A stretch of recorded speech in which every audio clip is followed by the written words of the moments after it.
Episode number 105 of the Shant and Ari podcast. Excited for this one. Shant, how you feeling tonight, big guy? Feeling good, man. I'm not sure if you noticed, my head is looking really shiny today. It's looking good. It's looking like you just got out of the bathroom after shaving it. Well, I actually shaved yesterday, but I actually used, because you know your brother's big into shaving, right? Like that's his thing. So when we went to the shaving store, as you guys know, last week when we talked about it, I got a straight razor that I use for my head now. Oh, nice. Yeah, because it has like the flexible head, like kind of like a Mach 3. And it has 3 razors in it, but it's like you could put your razors in. It's sick. Wow. And so you got this from the place that my brother dragged you and Leo to? yeah. That's awesome. How much did it cost? It was $80. 80, you said, right? 80? Yeah. Yeah. Not 80. But the razors are, dirt cheap. So, like the Mach 3 costs like $20 or whatever, but the razors is what gets expensive with the Mach 3s. Yeah. The 100%. packs are, yeah.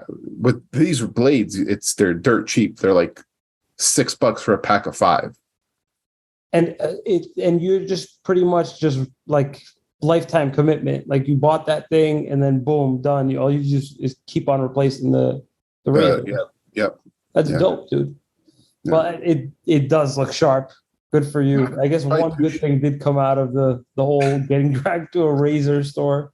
Yeah, it's probably a little too shiny right now, but it's fine. So I'm excited for today's topic. So I'm going to tell you guys, and you could tell me like what's going on with you if you have anything special going on.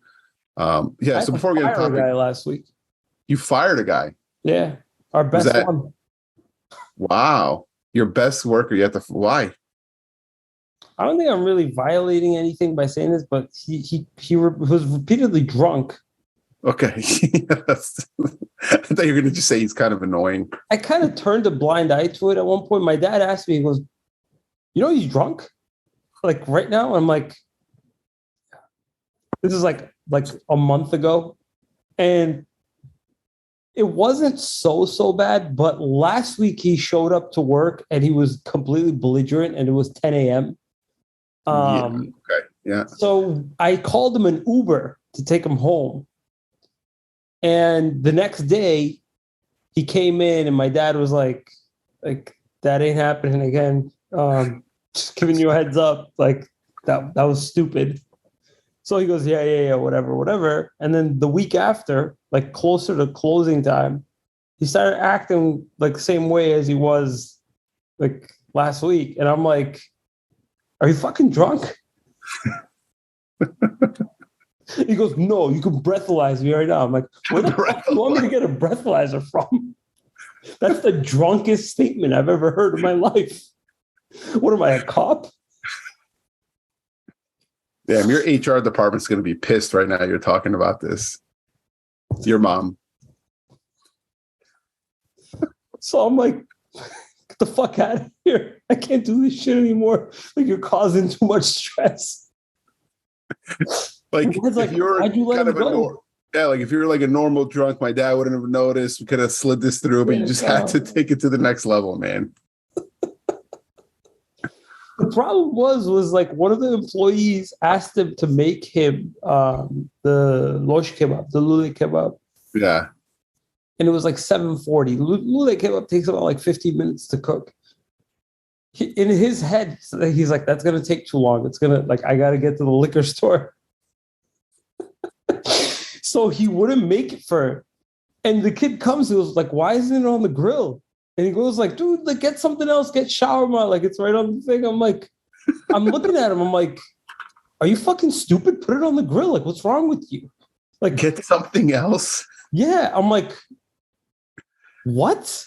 And then I'm like, that's not your decision to make. And then he got in my face and he started acting like how he was the week before. And I'm like, now it's all starting to make sense. Yeah. I'm like, okay.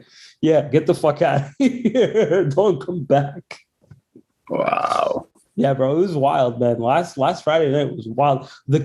All right, I think saying this might be too many details, but last Friday night was it was on a different level, man. It was just fucking strange.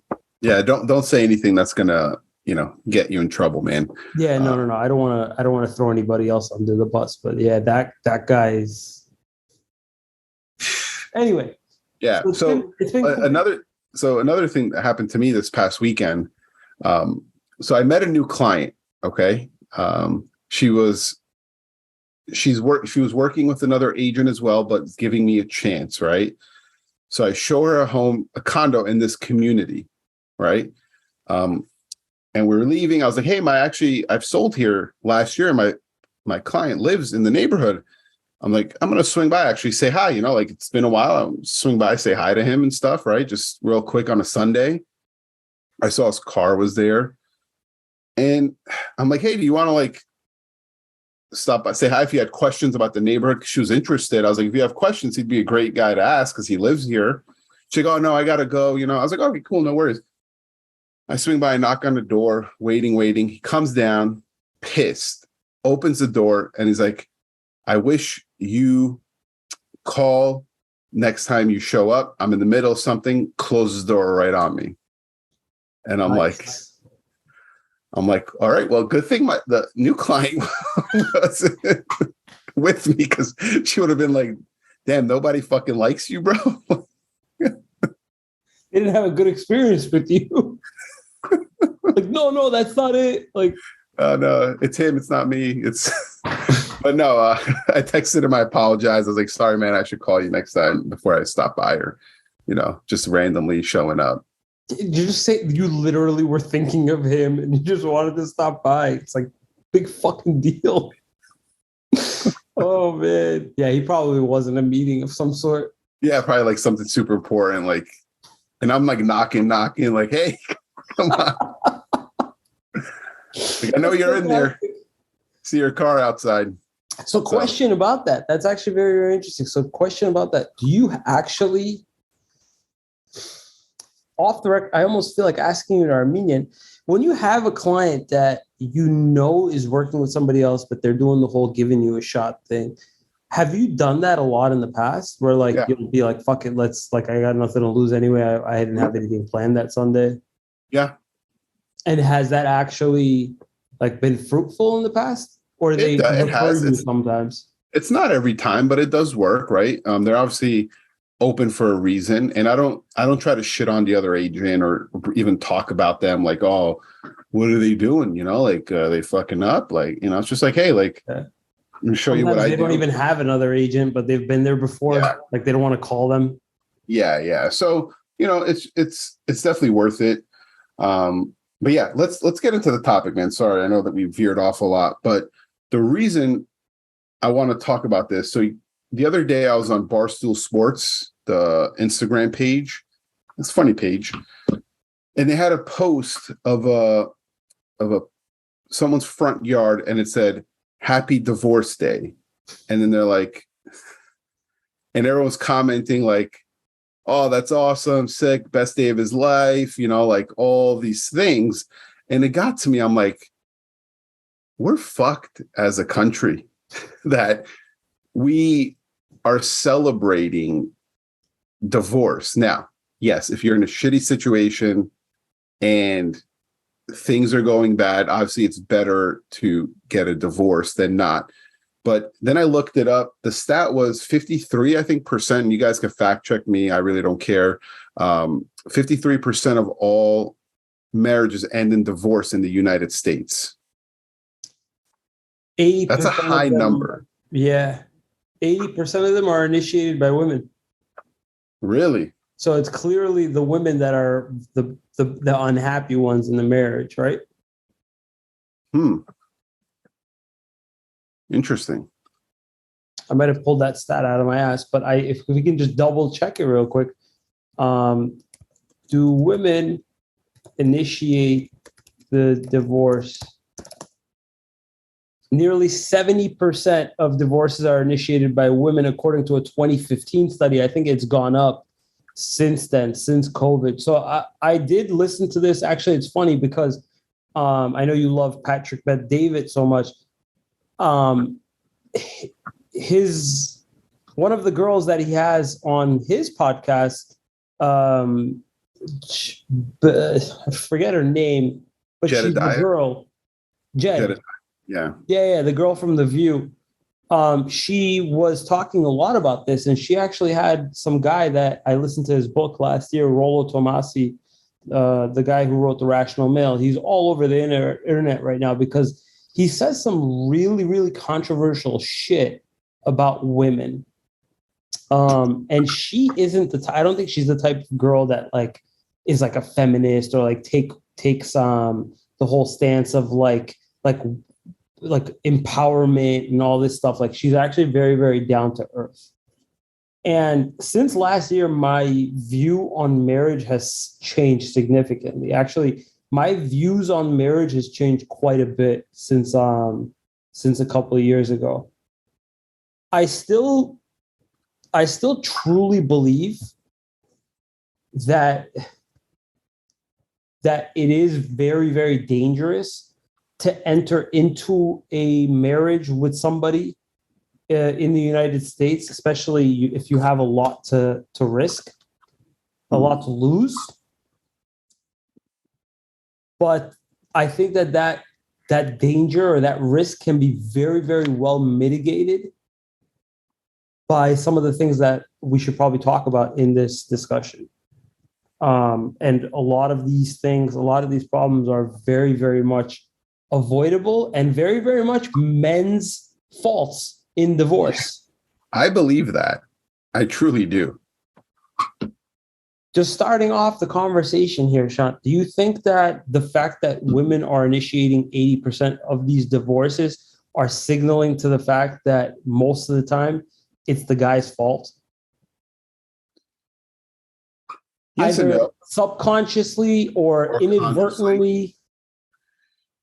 Yeah, probably. I mean, I would say majority of that 80%, right? Obviously, there's going to be some one-offs, but yeah, and I have my top 5 reasons why I think people get a divorce and why the men is the cause of it.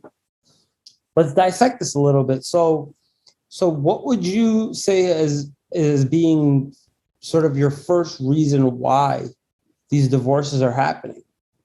Okay. So I'll go from 5 to 1. Okay. So 1, I think, is the most important. 5 is right.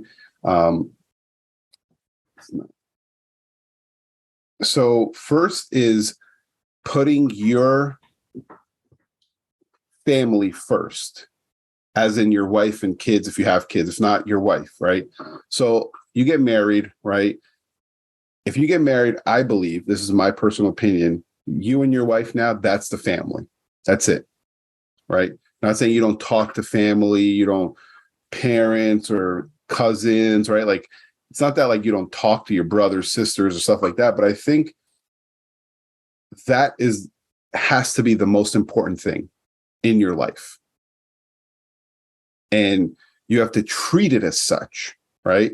You can't let outside influence come in, and you can't let your stuff out, like make it a relationship, in my opinion, where it's like, oh, so what's the problem? You know, what are you guys going through? And I'm sure Betty talks about some issues we go through with her sisters, stuff like that, probably, right? But it's not like airing our shit out. Like, it just doesn't happen in our relationship, I think.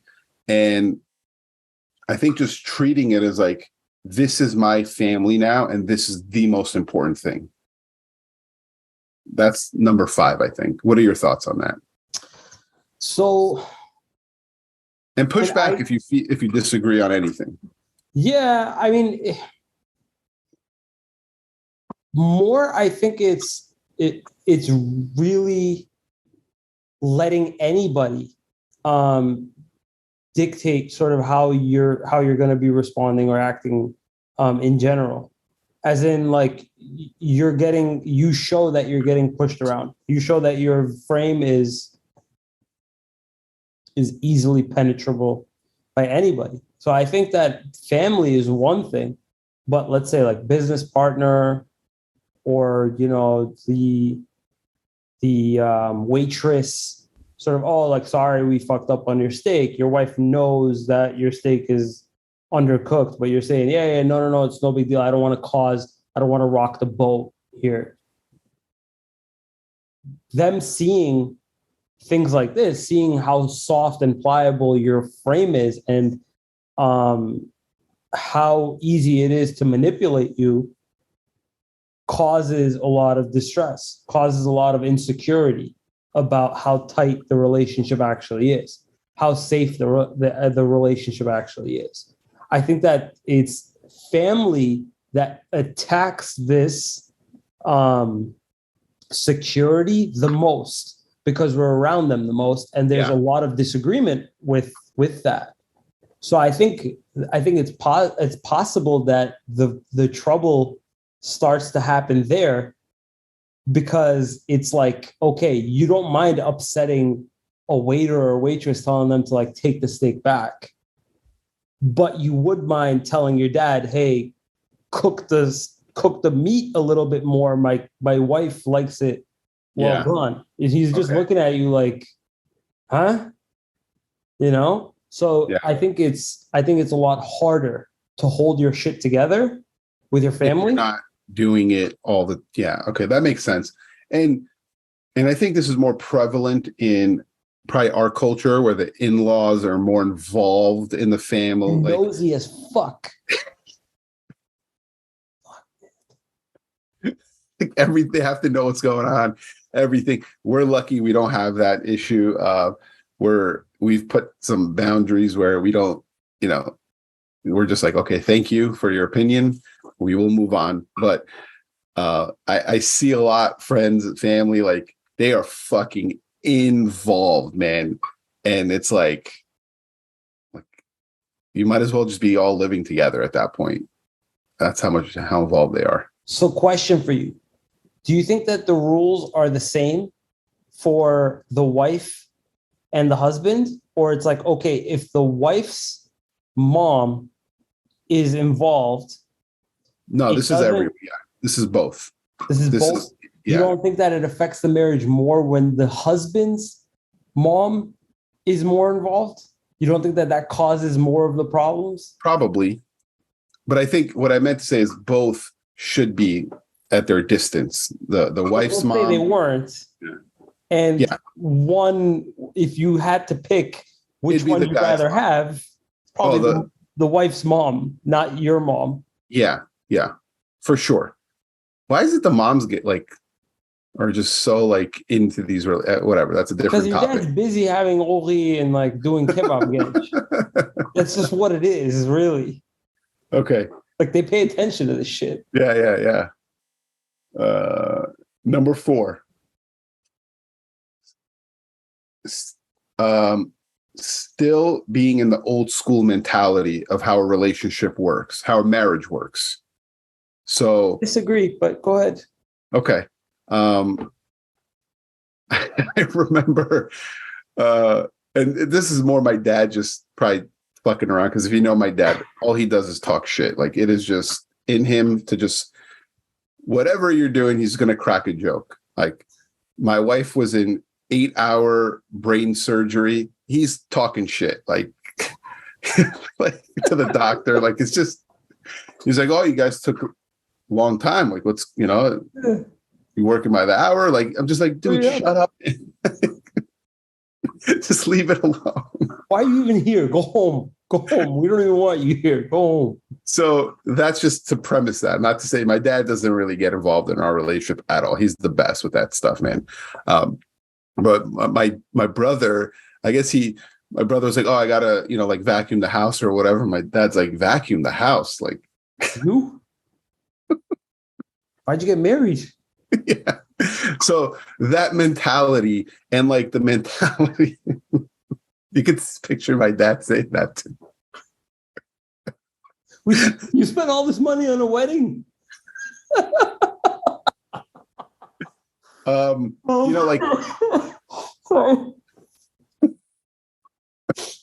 He's just disappointed, shit, we man. bought gifts, we did this and that. Why are you still vacuuming? That wasn't a good deal. All right. Oh shit. So, and then also the finance part, right? Where it's like, oh, the man takes care of the finances. The girl doesn't know anything. Like, they're just there, right? I disagree with that, where like the decisions all go through the man, like those things of the old school mentality is what I mean. So not sure if you disagree with that, but I think nowadays, that's just not going to fly. So most marriages where the woman makes more than the guy, just want to lay this out here. Most of those marriages fail. Just want to mention this for anybody wondering. It just doesn't work. I disagree. Well, I mean, you can't really disagree with the numbers. That's just. Oh, okay. Is there like an actual? It's Yeah. Okay. Okay. So, but the whole old school mentality thing. Let's say you were a firm believer in those old school mentalities. I think where guys typically fuck up is the negotiability of those mentalities. So like if I'm controlling the ship and I'm doing the money, right? And you slowly start to penetrate that, again, it comes back to the whole frame thing. If your frame is penetrable, if your values are negotiable or your beliefs are negotiable, what does that really say about your going forward in the future? What's negotiable in your belief system? Now, I'm not saying that having old school values is gonna fuck you or not fuck you. What I'm saying is how firm of a believer are you in those old school values, or is it more just like cute for you, like you want to keep those old school values? Gotcha. And do you think if you do have the old school values, you should marry a woman who also has the old school values and wants that lifestyle? Because there's women who do want that lifestyle, right? Like, hey, I don't want to deal with shit. Just want to take care of the house, which is not easy. Take care of the kids. That's what they want. Now, if you both agree to that, I think both should stick to that. Right. So let me ask you something here. You proved your manliness. You typically prove your manliness in various different ways that you don't know about, or you're not consciously trying to do. Shant. Like you're an athlete. You're a big build.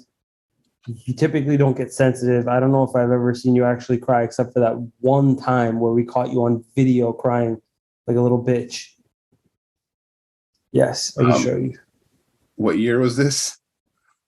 1992, but that's not the point. Okay, the point is that we have footage of you crying. Right, at seven years old. Yeah, gotcha. Yeah. Like, I don't think Betty's ever seen me cry. I don't think so. So that's what I'm saying is like you balance out very well. So like if you're typically like a guy's guy, sort of like in the like just you're in your like space, your manly space, your masculine space. Okay, first vacuuming. That's okay. Before you move forward, nowadays it's like wrong to be a man's man, and I think that's fucking stupid. Like that's ridiculous. Yeah, like that's ridiculous because that's just getting a lot of guys in trouble. Because what women are trying to do is take control over relationships because they feel like they don't have control, but really they don't want the control. They just want to know they could have it if they wanted it. But I think that the balance of control is huge because Shant, you could do everything right. You could I cook, I clean, I make life easy for my wife. And all of a sudden, that masculine frame went to her. But the fact that you do some things very well and you balance it out by doing some things very, very masculinely is like, okay, that doesn't leave a question in mind. Yeah, it's like, I vacuum. I probably vacuum all the time because I'm a kind of a neat freak too. Like, I'm just like, okay, I see a fucking crumb, I'm like getting the vacuum. Like I like a clean house, but I'm the one throwing the trash, right? Like if there's someone at the door, I'm like, all right, let me go fucking see what's like. I got it, right? Middle of the night. So do you see the reason why you're doing these things? Like you're taking out the trash, you're doing the vacuuming, you're doing this and that. What you're doing isn't so much for the relationship. It's because it's affecting your actual order, your sense of order. Like this is disrupting the natural order of my life. Like you're not doing it because, oh, like if I don't take out the trash, Betty's gonna be mad. Like, no, fuck that. I have principles and values. I want to make sure that there's no trash left behind. It has nothing to do with Betty. It has nothing to do with tradition. Yes, and you're right. I would say probably 80 to 90% of the time that's what it is. But sometimes it's also like, so our trash is in the alley in the back of the house, right? It's a dark, it could be, if it's nighttime, like, yeah, I'm not gonna have her go out in the middle of the night in the fucking Leo. alley. Huh? Yeah. Leo, bro. He's nocturnal anyway. So yeah. But no, you're right about that. It's more of like, I'm just doing it to do it. And like, if there's a noise at the middle of the night, like, yeah, I'm not gonna be like, hey babe, look, check that out for me real quick. What's this? What that's all about, real quick. Yeah. So what old school values do you think that you not have? Like the woman has to cook and clean? Yeah, because I cook sometimes. I'm just like, I just want to fucking like, she's doing shit. She's busy too. Like she's got so much shit going on where it's like, whoever's there, like, all right, like whoever's first, like, all right, if you're hungry, like just fucking cook, right? Like it is what it is. We don't, especially with the new baby now, like we're not like sitting having a meal, all of us like, oh, happy. It's just like, just fucking just eat, man. Like just get it done, like cook something quick, eat, get it done. Because someone's going to be crying in like 5 minutes. So just hurry up. But the old school thing that I don't have is like the decision making, right? We both make decisions together. I inform her about like, hey, what do you think about investing in this and that? Like, we talk things through together. I do the majority of it, but we make decisions together. And I think this is the difference in old school mentality and new school. It's not so much the cooking, the cleaning, that's just irrelevant. Those are tasks. I value her opinion. I think back then they didn't value the woman's opinion. So that's the difference. So one of the reasons why you married Betty was probably the fact that you guys got along so well. Like you guys basically completed each other. In the sense that like you didn't, let me put it this way. You guys don't need to have constant reassurance from one another. There is that mutual trust. And when you make a decision or you want to do something, you genuinely want to know how this is going to affect your other half. Yeah. A lot of guys don't have that because every decision only really matters to them. How is this going to affect me? And I think that is an old school mentality. Yeah. However, do I think that that's a cause of divorce? No, I don't. I really don't. I think that what is a cause of divorce is acting like you care about the other person or saying that you care about the other person and acting in spite of that. So like if your wife knows that you really just don't value her opinion in decisions and you value her for a lot of other things, yeah, she might be a little bit resentful for it. But like in what other ways are you actually good to her? Yeah, but that could lead to so yeah, they may not be the direct cause, but that's okay. Now she's 50% pissed and just feels like this guy doesn't respect me. Then you do this and then that, and it just becomes like this whole snowball effect. So I think that's the starter of the snowball though, right? Because typically like a divorce isn't like, okay, the cheating is the easiest one. You cheated on me. Okay. Divorce, right? That's like the singular cause and effect, right? The other ones, it's like so many things happened and it's just a culmination. It's not that one thing. But I think this part, it's the starter, the one of the many things that is going to start coming. Because if you don't respect their opinion, all these other things are going to start coming, right? You may be doing good in other areas, but all these other things are going to start coming out, I believe. But yeah, you're right. It's not the singular cause. So here's the thing. Here's my thoughts on this. A lot of girls will act differently in a relationship, in terms of what they expect and what they think their role is in the relationship. There are a lot of women, Sean. There are a lot of women. They get into the relationship and if they're even asked for their opinion on important shit, they almost look at it as like, how the fuck am I supposed to know? Like, you're the guy. Yeah. You know, like, why are you asking me these important ass questions? So the reason why I say it is like a lot of women just don't have that self-confidence or feeling of their opinion about certain things actually matters. Like major family decisions, oftentimes, like old school or not, they're made by the guy. They're made by the leader.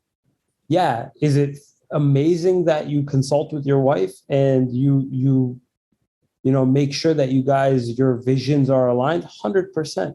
But then, Sean, you have to look at some of these marriages, bro, especially from what we've been experiencing or seeing. Bro, most of these guys are the breadwinner. The wife, even if she wanted to give her opinion, she'd have no fucking place. She's not even doing any of the earning of the money. But I don't think that matters, though, who makes the money. Why not? Because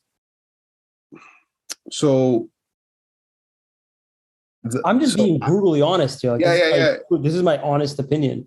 Like, listen, if I'm making the money, the majority of it, like, yeah, I may value your opinion, but if it's going to get in the way of how I want shit to run, I'm not going to supplicate and I'm not going to really bend all that hard if I really don't believe in it. Well, it depends, right? So anything I do with my business, it's my decision, obviously, right? Like I value Betty's opinion and I'll even talk to her like, hey, I'm thinking of doing this. I've already made up my mind probably, but like if she has a valid reason not to, I'm going to listen to it, right? But at the end of the day, I'm running the business. I know what's going to work, what's not going to work, right? It's just more someone, in the business sense, it's more someone, and she's actually pretty smart in that sense. Like she's actually really valuable. It's more, I'm like, okay, where are the holes in my decision, like in my thinking here, right? And she'll be able to pick it out, right? But if it comes to the house stuff, that I believe it's both us, right? It doesn't matter to me. It doesn't matter about the money. Maybe I'm just fucking lucky because Betty's just so like, and the beauty is she's not going to listen to this. So I don't have to like boost her ego up. She doesn't listen. She's never listened to any of our podcasts, by the way. So thanks, Bet. Yeah. Chicky, you still doing that thing with your Ari? Like episode 105. Yeah. What do you guys do anyway? Like, what is that thing you guys do? Just shit on Slack the whole time. Do you guys just FaceTime each other or like it's actual, like you post that shit? So I truly, the house thing, it's a 50, like we make that decision. It's not like, oh, I make the more money. So it's, I'm going to have the shot. Because I'll tell you this, man, seeing how she operates the household, the kids, she runs it like a business and she's fucking like great at it. Right. So like things you can't even imagine, shit's happening, bro. Like appointments are set. Oh, the baby, something's going on. Boom. She's on it. Like researching, doing something, making an appointment. Like she is so like in her zone where I'm like, you make the decisions here. I'm going to ride your coattail in this because she's more invested in this, right? I'm invested in the business. My mind is here. So I'm going to make decisions. I'm going to focus. I'm going to build this. Anything's going on here. Yeah, it's your call. I'm going to pick what TV we get. Other than that, it's like, this is your responsibility kind of thing, right? Not just the cooking clean. That's all bullshit. But I think it's just, what kind of decisions are you talking about? The house decisions. For example, one of the ones that I think gets a lot of guys and their wives in trouble is the woman is deciding what kind of car the guy is going to drive. Oh yeah, I mean I'm going to drive what I drive, and she's going to drive what she wants to drive. Like, no, you can't. You have to drive an SUV. It's not going to work. No, but so hypothetically, yeah, no, but tells you need to drive an SUV. This is not going to work. You'll be like, who the fuck's paying first? Yeah, I don't know. We've never had that. Like, I was like, hey, I'm getting a Tesla. She's cool. She's definitely cool for that. But like, a lot of guys are like, you want me to drive a Toyota Highlander? I just got out of a fucking Range Rover. What are you talking about? Yeah, Betty was just like, hey, I'm getting a Tesla. She's like, chick, it's kind of stupid, but okay. She's cool though. Betty's cool, and she sees you working hard, and like, it's not even that. It's like, but her car, she wanted the Volvo, right? I'm not gonna be like, no, you know, because I was like, hey, you should get the Model Y, you should get the Tesla, you know, keep it all electric. She's like, no, it's stupid. Like, she's like, I'm gonna get the Volvo. I'm like, okay, like that's her shit, you know. Yeah, I don't see it as I'm paying for it. This is the thing that I think. I don't look at it as my money. It's our money, right? I get the opportunity because I love this shit, bro. So do you. We love working.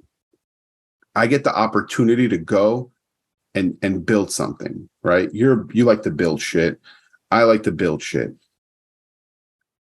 If I had to stay home and do this shit, I would have fucking retired already. Like, I would have been done, like exhausted, like hating life.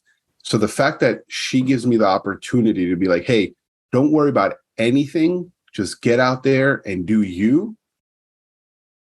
She gets the luxury to make any decision she wants because I get to go basically play, right? So the money thing to me is not, it's, hey, I'm building this and we get all this cash to spend together, right? And the decisions are together in the money because it's not, and secondly, she makes really good decisions, better than I do with money, technically. But that's why I feel like that's where I have the difference in probably the old school, new school, where it's like, it's our money. I don't say, hey, I've never thought of it where like, oh, I make the money. It's, I get the opportunity to, and she helps me with that. Because if she was, I think, a typical like Armenianized cultured woman, I would not be able to do what I do. I think that you would be able to do what you do, but I think that the woman would probably be very, very resentful to you along the process for not being home as much, and probably not being sensitive to not being home as much. The reason why I say that is every woman, I think, appreciates a hardworking guy. It's a matter of how much attention they got growing up as a kid that will really, really dictate how much they appreciate you doing this and for what reason you're doing it for. Are you doing it selfishly as a workaholic, or are you doing it because you have a vision in mind for your family? And I think what's super, super important to realize about Betty and your marriage, think about it this way. Imagine that for a couple months, you just got a brand new PS5. And, you got a game you really, really liked. You're playing it on the weekend or like at like 10 p.m. or whatever. And all of a sudden you start to get really, really addicted. Mhm. playing that. All of a sudden, you at this point now, you're just like taking off a couple hours during the day to come home and play PS5, and Mhm. you're not even really paying attention to work, Yeah. and you're not really paying attention to anybody else. Once you lose sight of that vision for just a moment, she'll be sort of peering over and being like, what the fuck is going on right now? As in, the whole center of balance in your relationship is dictated by whether or not you're staying focused and true to the goal in mind. So if for whatever reason she did all of this, she sacrificed all of this, either of you guys sacrificed both together. Yeah. But if you were to ever get misaligned and come off your mission, your purpose, Yeah. John, bro, that marriage will be over sooner than a lot of other marriages. Oh, 100%, right? Because we do have our family vision. I'm doing this for the vision, right, that we have. And Yeah, you're not an irresponsible workaholic. But what I'm no. saying is that if you became, for whatever reason, demotivated, there's only a certain amount of time until Betty kicks in those old traditional values and now wants a guy that's not like a weakling that like succumbs to pleasures, you know? Yeah, I 100% would know like what Betty would say if I started doing that. And this is why I think one of my biggest reasons is the reason why a lot of marriages fail, not so much because they didn't include their wife in decisions, but how badly they fold or cave in on their own ability to make decisions and keep going towards a goal or keep going towards progress. So I don't know, bro. It's very, very hard for me to say that, like, oh, if I don't value my wife's opinion in certain matters, um, then ultimately I'm gonna cause a lot of problems. But at the same Yeah, time, if you do value her opinion too much, and it steers you away from your own vision, then I think that'll also create problems. yeah, but I will say the money thing. You're right about that. The money thing is to me irrelevant in our relationship, at least. I don't know about others, and maybe we're just fucking different, and we're so in tune with like, because like what I do is difficult every day, right? What she does every day is even more difficult. Like I've spent an hour by myself with both kids, fucking difficult. Okay. So to do that all day and then take care of the house, pay the bills, make sure everything is set, like house is in order, decorations always on point, fucking like new things, like shit that I don't even realize, the garbage can that's been smelling for the last 2 years. I had no clue because I'm just like in the zone.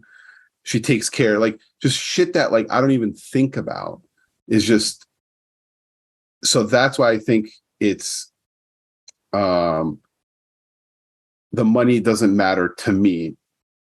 Okay, but let's move on to the next point. Okay. And this one's a toss up, but I'll go with not working on yourself as a man. When do you think it's appropriate for a man to stop working on himself? Never. Okay.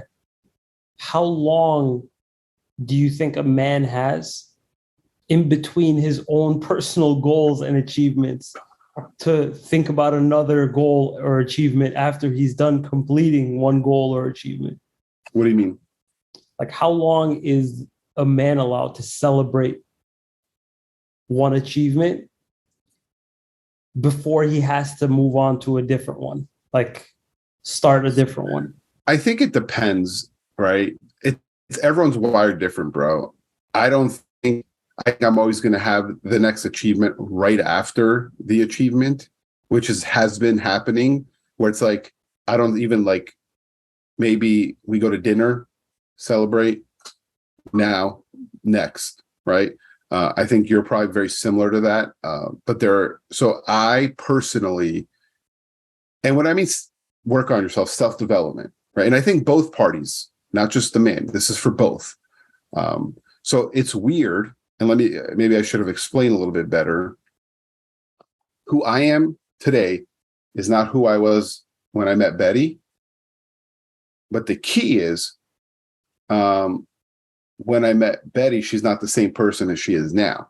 If she stayed the same and I am who I am now, it probably would not be working.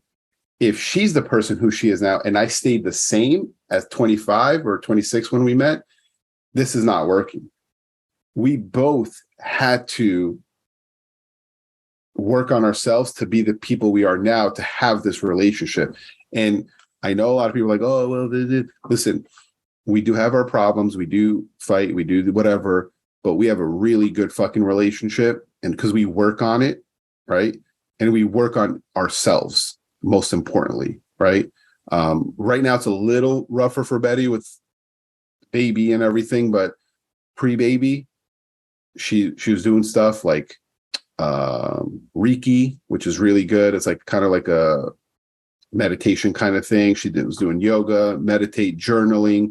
She was reading a lot. She reads books and she gives me like the notes. Okay, that's what I'm reading. That's what I'm getting for like, and I do the same, right? So it's like we have changed so much for the better together, but separately. We're not doing it for her. Like I'm not doing it for her. She's not doing it for me. I'm doing it for myself. And so is she. And it's gelled perfectly together, if that makes sense. Yeah, it makes a lot of sense. As in, you're not doing it to satisfy somebody else, or you're not doing it to become a particular person for somebody else. You're doing it for yourself. Again, doing it for all the best possible reasons. Do you think that she became a better person not because of trying to stay consistent with your improvement, but as a direct cause of your improvement? Like your improvement and improvements have continuously inspired and continued a cycle of motivating each other to continue. So I think people need to realize, right? Directly or indirectly, men are leaders, right? We are leaders. Well, not all men, right? There's some jackasses out there, a ton. But you're supposed to be the leader of the family, right? And it doesn't just have to be money. It doesn't just have to be decisions. It has to be actions, okay? And when you're leading, so I was leading, doing these things for myself. Did that directly or indirectly, like, show Betty, like, hey, maybe, and I wasn't doing like, hey, do this. It was more like, hey, this is what I'm doing.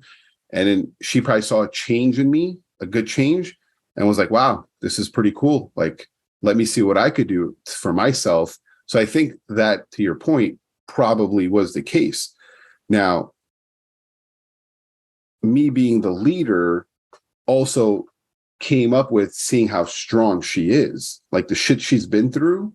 And there's a fucking laundry list of shit that she's been through where I'm just like, wow, this chick could go through that and still be a fucking normal, not like, because people go through shit and they survive, but they're like fucked. Yeah, We know those people. They get in their head. Yeah. She is just like, oh, I went through this. I'm just better now. Right. And so she led in that way to me. Right. Where now I get to go out there and do what I do. And I'm like, she went through a lot of shit and she's fucking thriving. I can't complain about this fucking client that's cursing me out or whatever, closed the door on me. Like, so I think we've both led, but the man has to be the leader in certain areas as a man. So funny you say this. I think that if you're not leading, it also shows a shows a lack of ability to lead. As in, there's a certain level of cockiness that comes with being in a very successful relationship. If you're not capable of leading or not capable of showing that you can lead, I think that that's possibly a contributing factor to getting a divorce. To some degree, it's going to crop up eventually during the marriage. Now, initially, it might be fine. Like you make a ton of money and you're keeping everybody happy for the time being. But in those circumstances where shit does get kind of difficult, and you're not able to lead, you're not able to execute properly, I think that that's really, really where the cracks, the holes in the marriage will start to show through. I think that one of the biggest key factors that it's tough because it's tough to have to say this and act like it isn't about yourself. It's me personally. It's starting off confident. It's starting off very, very confident and very, very self-assured. But the moment that you're questioned or the moment that you're tested,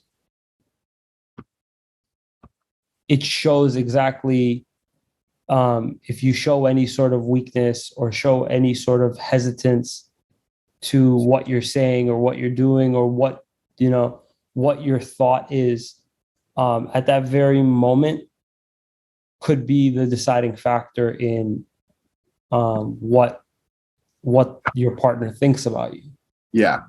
No, I agree, man. And basically your self-confidence, for whatever reason, your self-confidence with your wife has a very, very thin line as opposed to your self-confidence when it comes to, a family member or this and that. You can show weakness. You could show a little bit of vulnerability with other people.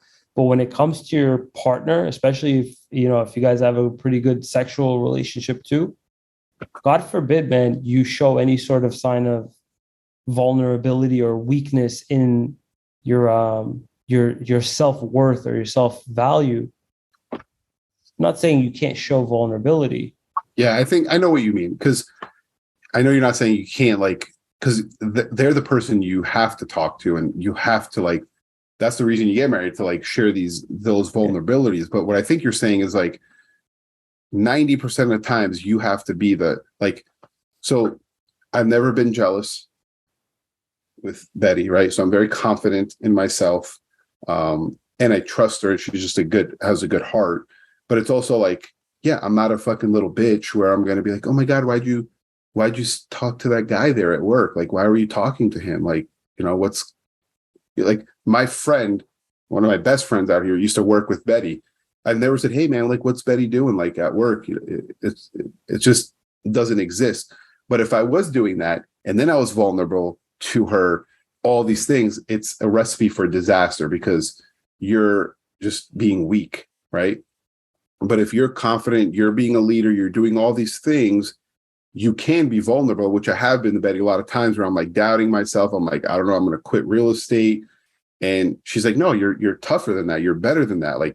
Because she knows who I am, she could bring me back to that. That's what a great spouse is supposed to do.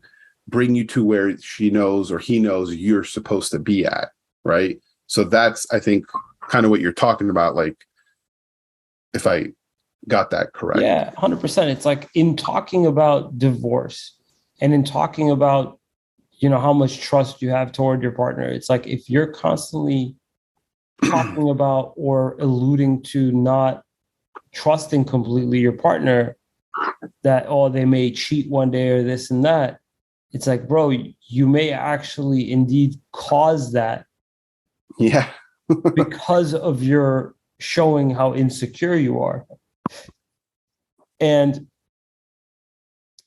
the mistake that I make a lot of times is listening to a bunch of other people,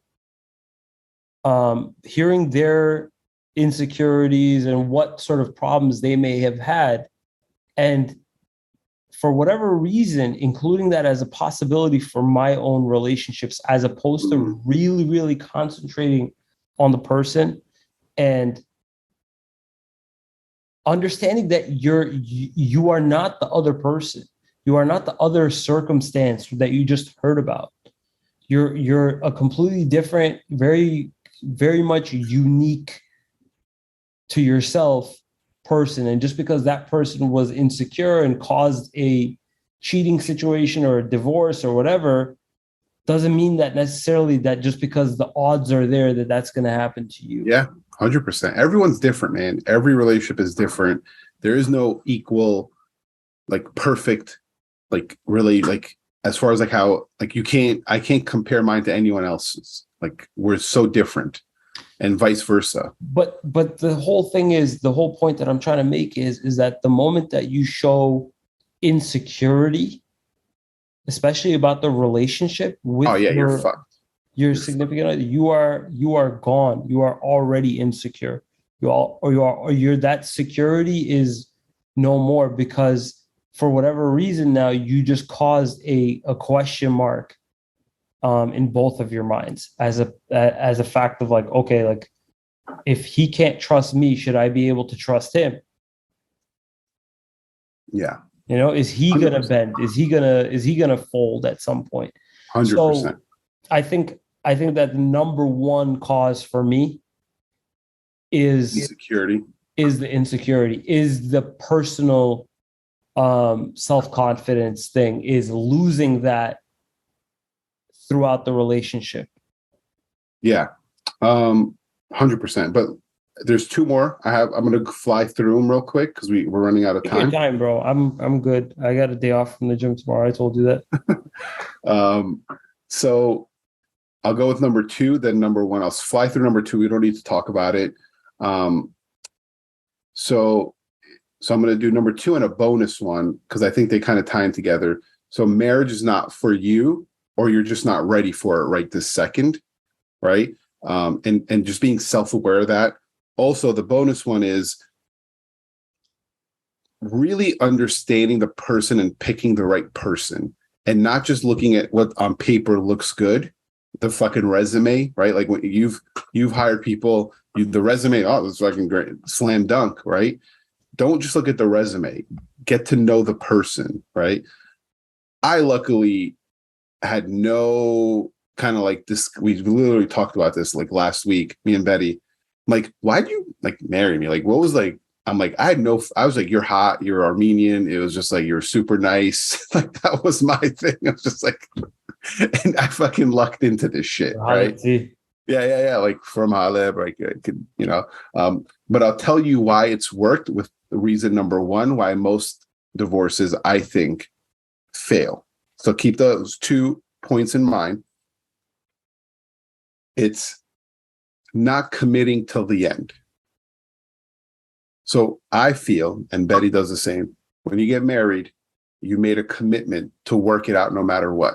So me and Betty, maybe on paper, weren't even a good match if you think about it. Like if you go through all the things, if you went to like a professional dating people and tried to put our things together, like, oh no, these two probably wouldn't match, right?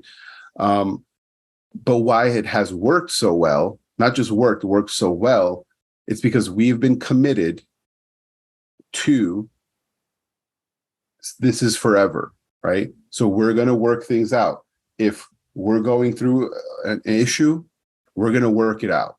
We're going to work it out to resolve it and move on, not for one of us to win and the other to lose or whatever the case may be. Sometimes that happens because she's very stubborn. I'm even more stubborn. I like to win everything I do. So it's hard for me to like give in, but we've both realized like, hey, at the end of the day, we've committed to this. Let's work it out, and let's do this, not just to like do it, but to thrive in it. And I think what a lot of people fuck up on is they stop trying to work it out. And so working it out means I've gotten better on myself. I've worked on myself a lot. So has she, which has in turn helped us work on this at all times, work things through, and not stop. Right? Does that make sense about commitment? Yeah, it makes a lot of sense to wanting to resolve things, not because you want to resolve them, but because you don't have any other choice to, because there is no end button for you guys. Yeah, it's not like it was a good run. Like, just, I think that's how a lot of people view marriage. It's like, all right, if we can't make it work out, then no worries, we'll just get a divorce. Yeah, and some of them are like, oh yeah, we're super cool. Like oh, it's yeah, we're still. If you're so fucking cool, just fucking like, why just get like, like me and Betty have joked around because we watch a lot of like these reality shows and shit, like marriage stuff, and we just, I don't know why we do it, but it's funny, and because we've seen like where the divorced person is still involved with the person, and they're married now, but that person is still best friends with the.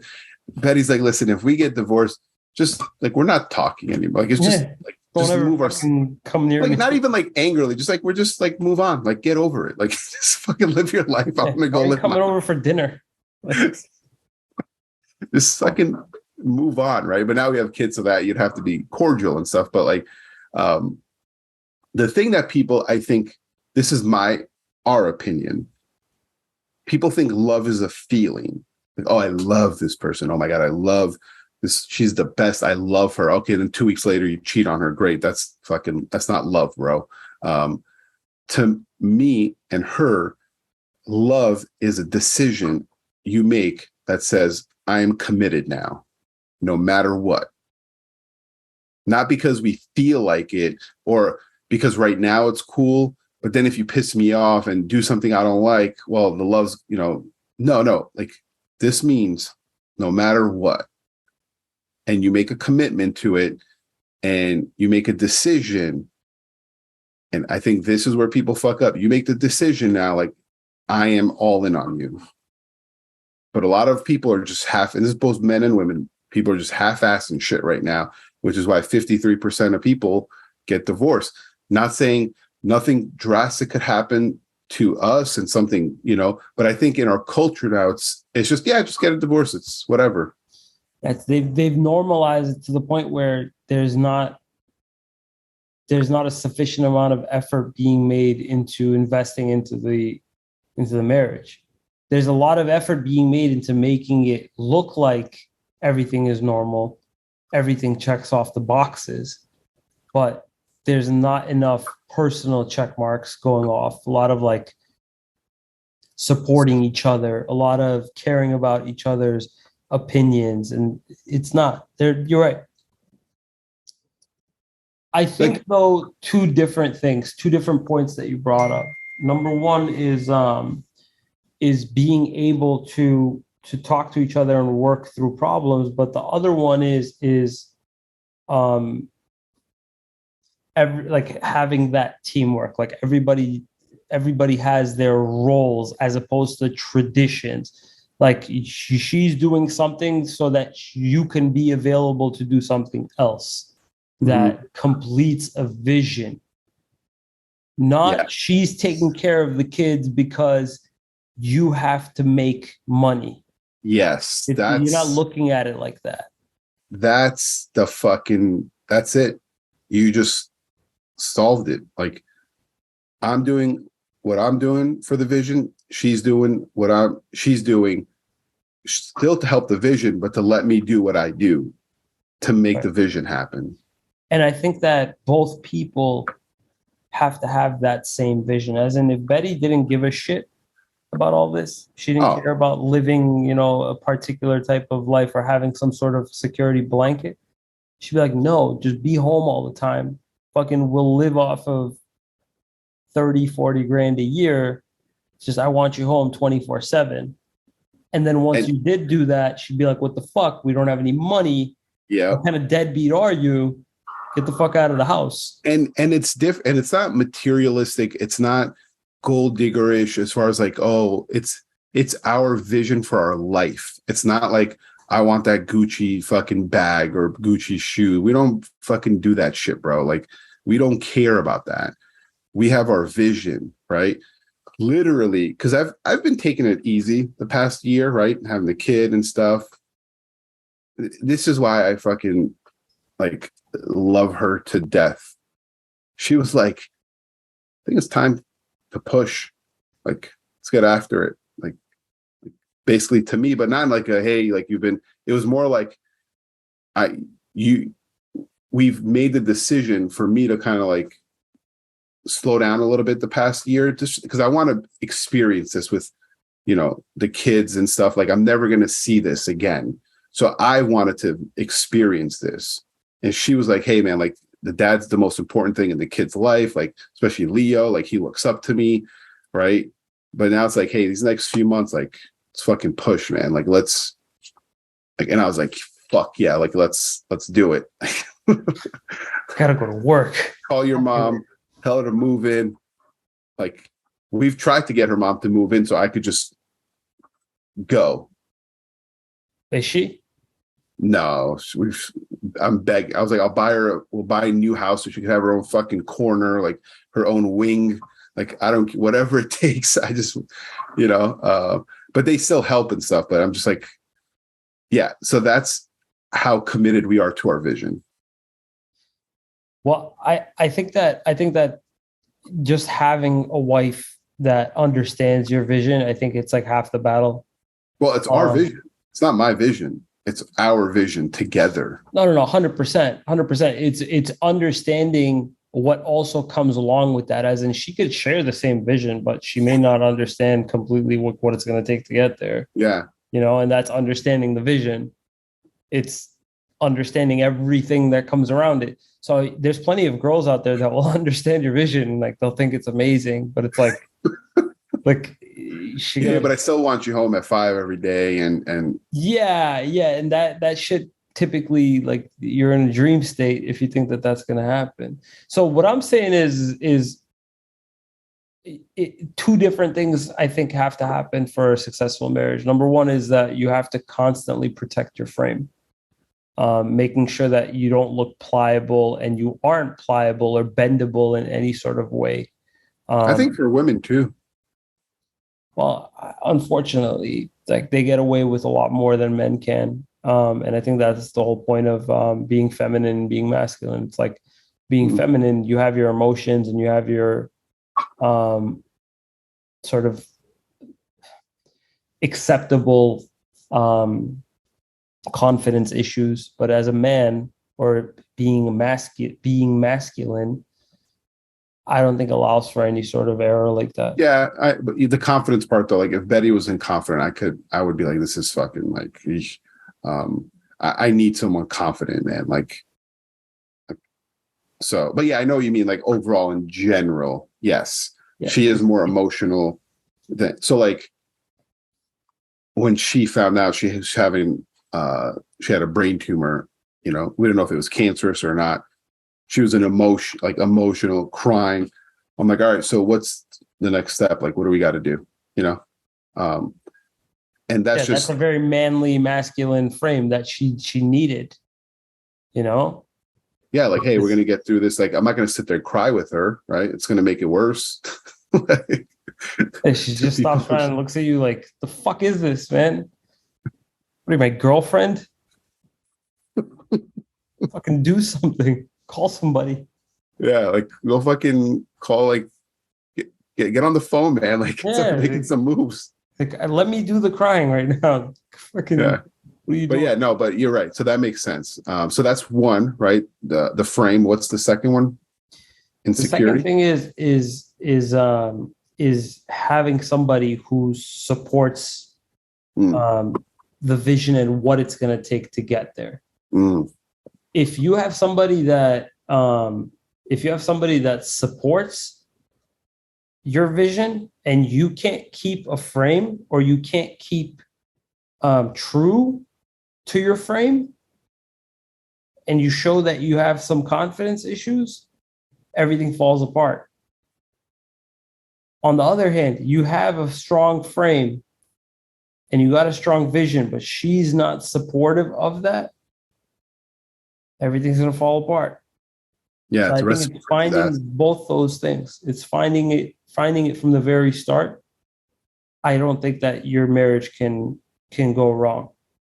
But I think that if you have one thing missing from this one of these two things, I feel like you could afford to make a lot of mistakes in a marriage. But if you have these two things, there's a lot more leeway. There's a lot more breathing room. Yeah. That's just my opinion. After what, like, all the shit that I've been hearing and listening to this past year, all these different points of view, all these different women talking, I think it really just boils down to how strong you can be, how confident you can be, and whether or not you guys align with what you want from your marriage.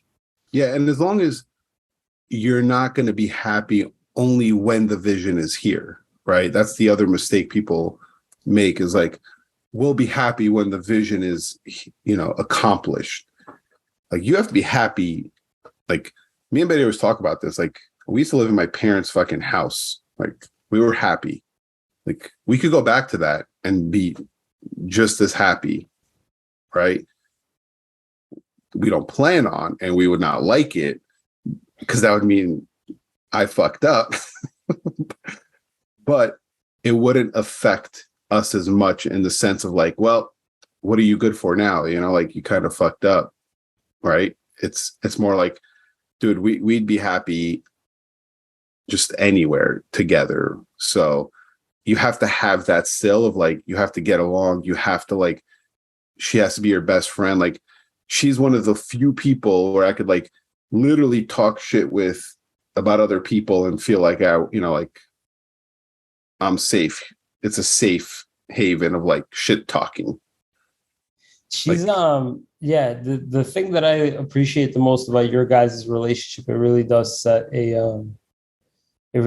an example for sort of what is possible. So the reason why I say this is because it seems like Betty is very, very attracted to or driven by achievements, like seeing somebody succeed. Not so much just being around them, but sort of learning from them, like what it took them. And I think that that's what really separates sort of what a partner looks like that would help you in reaching your vision, or just sticking along for the ride and probably getting off if you for whatever reason have like a neutral month, or like you took a loss of some sort on the way there. Like, I think she's a prime example of like first of all, if you're looking for a successful marriage, don't look for somebody that's just gonna take the ride with you. Yeah. So we had dinner with my, like, friends, clients. They're worth like 8-9 figures, let's just say. Nice. Really healthy, right? Armenian, great couple, dude. Like, the best fucking people you could ever just be around, right? We were at dinner with them, and Betty was just asking these great questions of like, how'd you guys do it together? Like, how did you guys start?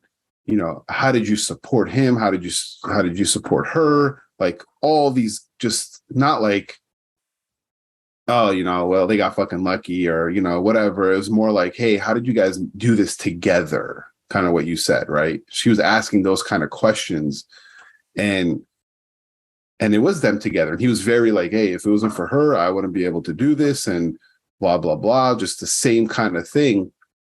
So we saw that as like, okay, that's the goal. That's the vision. That's what we're trying to accomplish. So yeah, man, it's super important I didn't think of these when I was getting married because I was younger.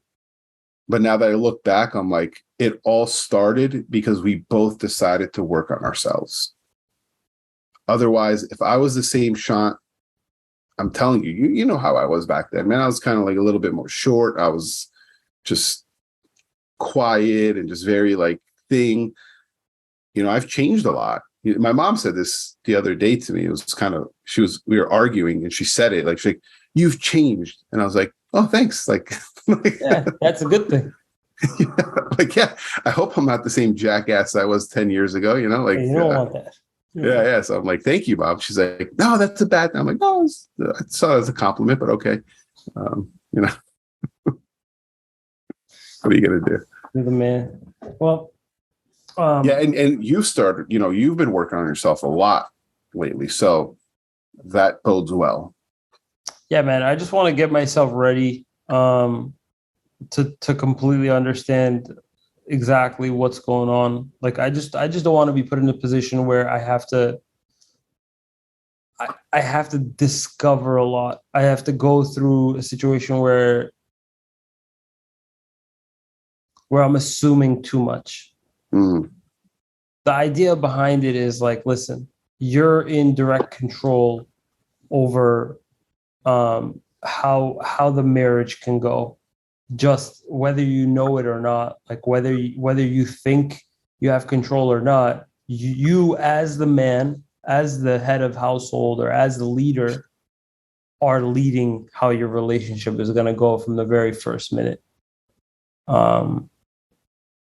And unfortunately, for whatever reason, 10 years in, 20 years in, 30 years in, if you go back on who you were and who you are, because for whatever reason you got lazy, that's not going to go very well for you. Mm-hmm. So I'm learning that a lot. I'm learning that you got to keep your shit tight. Yeah, I agree, man. But all right, well, that's all I got for you, man. Yeah, good, because I got to pee anyway. So